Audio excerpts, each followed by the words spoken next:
Hey, I'm Lori. Welcome to the Toronto Survivalism group.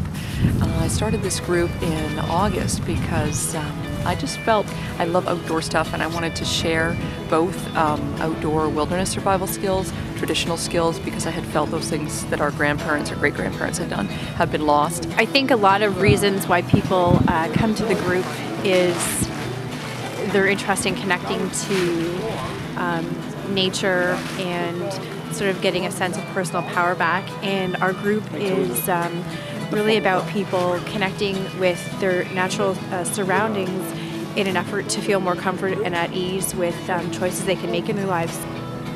We haven't become very self-sufficient. We rely on other people to supply us with what we need, goods, services, things like that.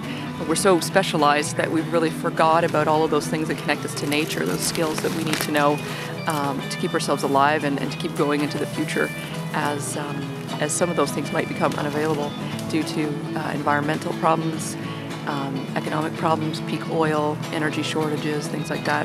Today we brought in one of our members, Joe. He's a wilderness survival expert, and he's teaching us how to build shelters in the wintertime. Good question. What's the shelter called?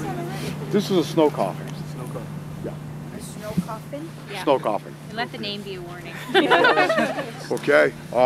Like I said, there's other shelters I'll show you how to make, but this is probably one of the easiest to make. And you want to use the longest pieces of wood you can, just because the more weight you got spread out over it, there you go, the better. See?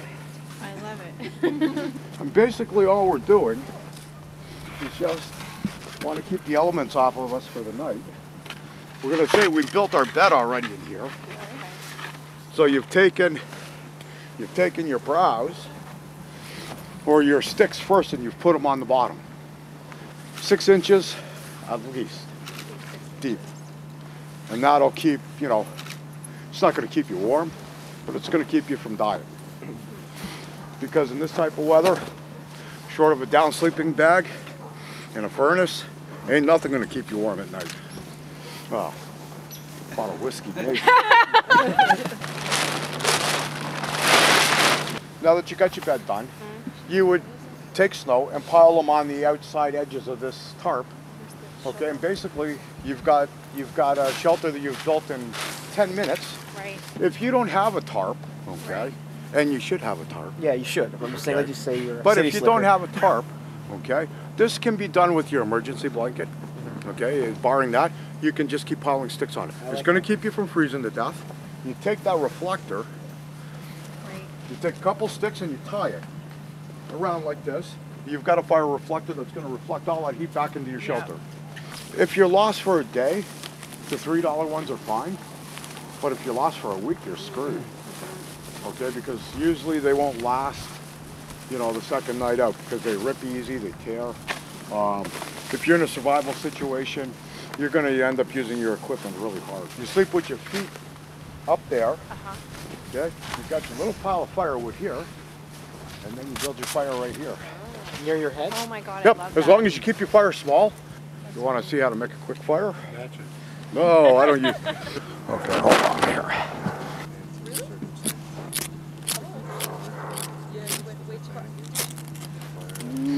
There we go. What are you using there, Joe? Cotton and a little bit of oil on it. Yeah, that's what I was thinking. What kind of oil were you using? Any kind. You can use Vaseline, you can use motor oil, you can use... These ones are transmission fluid. Anything that's got petroleum in it. Just spread it out a You want bit. to kind of spread it out. Yeah, you can...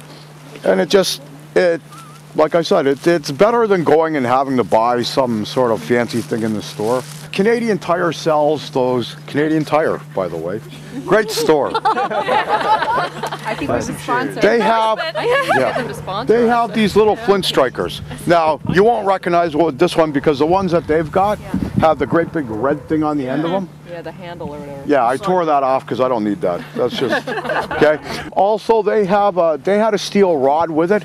I found that I couldn't get a very good spark with it. Okay. So I just broke a piece of hacksaw blade. Okay. Nice. I figure more than anything, even more than a shelter, fire is more important than anything else. Absolutely. Okay, because you can survive without a shelter with a good fire, but without a fire, You know, you can be in a shelter like this and freeze to death. Right.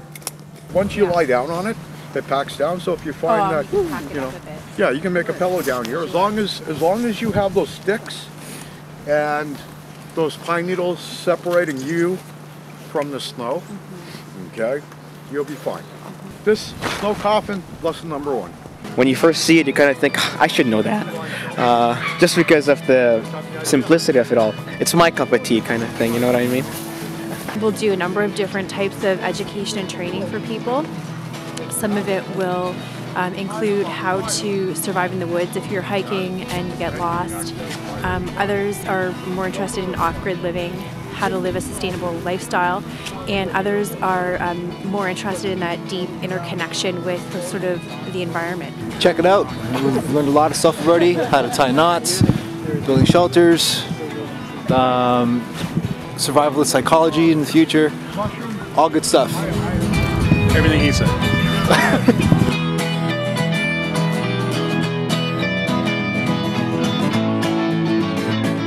Our group aims at facilitating learning in all those different areas and bringing it together in a way that helps open people up to new possibilities and ways of living. And it's almost like pioneering, as Laurie says, in the 21st century. Just blow my blues away. And I say another thing too, it's very cheeky of certain people to assume that, you know, I don't have it in me to survive in such an environment. Look at the pinky up.